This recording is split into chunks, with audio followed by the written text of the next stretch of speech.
Muy buenos días, soy Jorge Eliezer Calle Naranjo, estudiante de Ingeniería Industrial del CEDAR Los Quebradas, eje cafetero. En este curso de legislación laboral hago parte de un grupo de trabajo excelente. Mi código es 10-195-099. El tema que nos atañe hoy es el diagnóstico sobre el trabajo colaborativo 1 y la exposición sobre las unidades 1 y 2 del módulo de legislación laboral.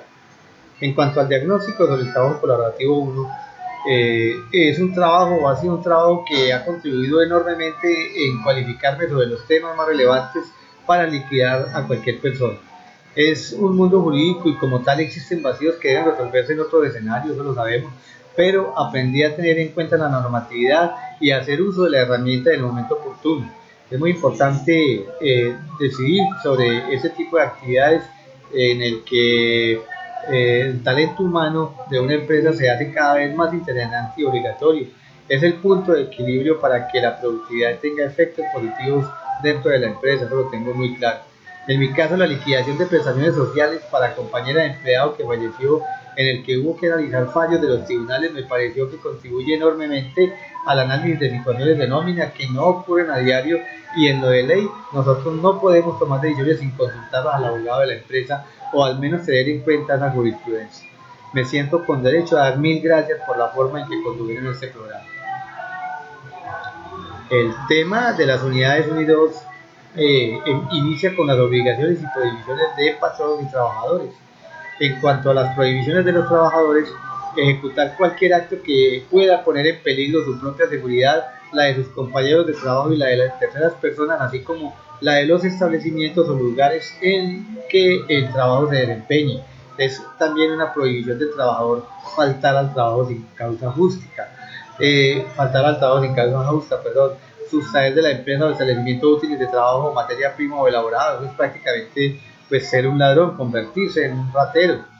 Es otra prohibición del trabajador presentarse al trabajo en estado de embriaguez, situación que genera muchas incomodidades y problemas de convivencia dentro de la empresa.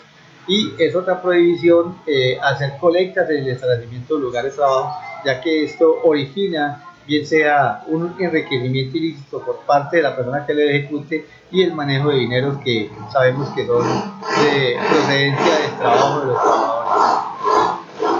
Es otra obligación de los trabajadores desempeñar el servicio contratado bajo la dirección del patrono o de su representante. Recuerden que estamos hablando ahorita ya de las obligaciones de los trabajadores. Una obligación es que deben observar buenas costumbres dentro del trabajo, deben ejecutar el trabajo con la eficiencia, cuidado y esmero apropiados y en la forma y tiempo y lugar convenido. Eso es muy importante. Dentro de las obligaciones de los patronos tenemos cumplir las disposiciones y las normas de trabajo aplicables a sus empresas o establecimientos, pagar a los trabajadores los salarios e indemnizaciones de conformidad con las normas vigentes en la empresa o establecimiento, proporcionar oportunamente a los trabajadores los útiles instrumentos y materiales necesarios para la ejecución del trabajo, dándolos de buena calidad, obviamente, en buen estado, y reponerlos cuando dejen de ser eficientes, siempre que aquellos no se hayan comprometido a usar herramientas propias. Es una diferencia que hay que hacer énfasis, porque si el trabajador dentro del contrato debe utilizar sus propias herramientas, carece de fundamentación el hecho de que sea el patrono quien deba suministrar estas herramientas. En las prohibiciones de los patronos tenemos 4. La primera, negarse a aceptar trabajadores por razones de edad o sexo. Él no puede llegar a decir, no, porque usted es muy viejo, no lo puedo recibir. Eso es una práctica en nuestro país, pero eso no se puede hacer. La otra es que hay patronos que tienden a contratar empleados de un solo sexo y rechazan al otro. Eso también es totalmente prohibido. Exigir que los trabajadores compren sus artículos de consumo en tiendas o lugares determinados.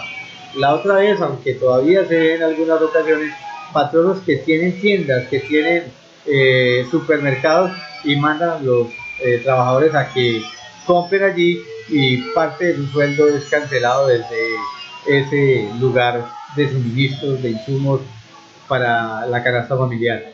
Eso está totalmente prohibido. Exigir o aceptar dinero de los trabajadores como gratificación porque se les admita en el trabajo o por cualquier otro motivo que se les requiera y en las condiciones de eso también está totalmente prohibido.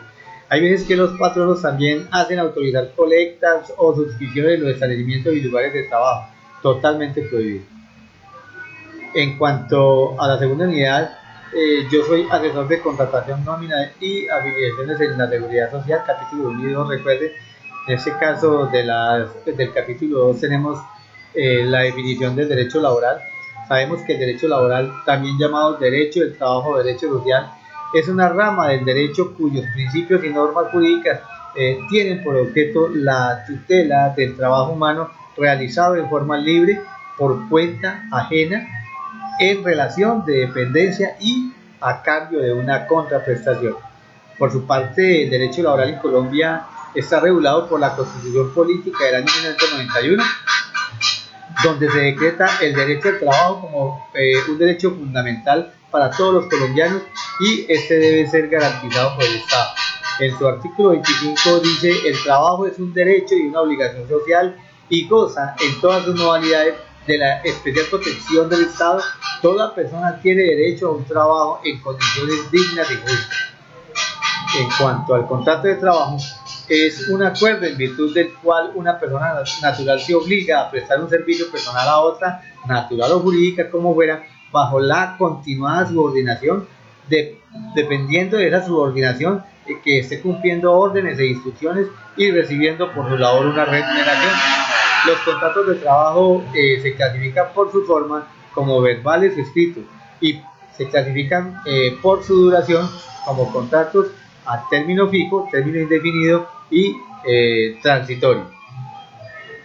El contrato de trabajo se puede terminar, entre otras cosas, por cualquiera de las siguientes causas: muerte del trabajador, mutuo consentimiento entre las partes, o sea, el patrono y el trabajador, vencimiento del plazo fijo pactado entre las partes, terminación de la obra o labor, liquidación del empleador por su ausencia injustificada del trabajador cuando él deja de ir al trabajo.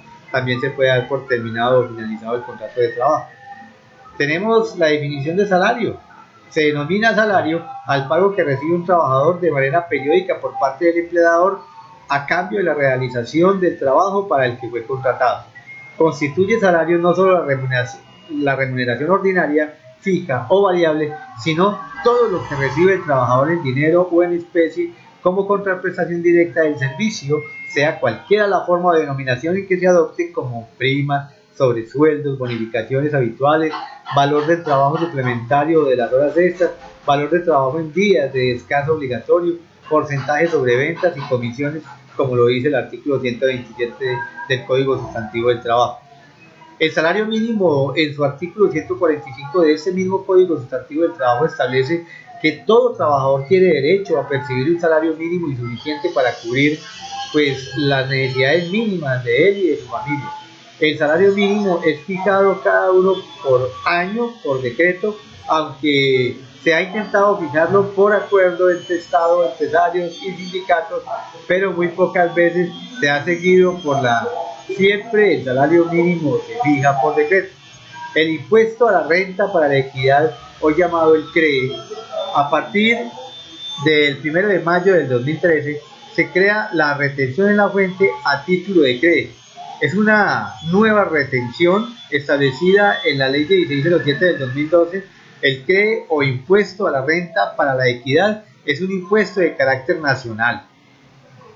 Consiste en que sobre la renta para la equidad, contribuyentes declarantes del impuesto sobre la renta y complementarios en impuesto creado a partir del 1 de enero del 2013, artículo 20, también son sujetos pasivos del impuesto sobre la renta para la equidad las sociedades y entidades extranjeras contribuyentes declarantes del impuesto sobre la renta por sus ingresos de fuente nacional obtenidos mediante sucursales y establecimientos permanentes. Muchas gracias.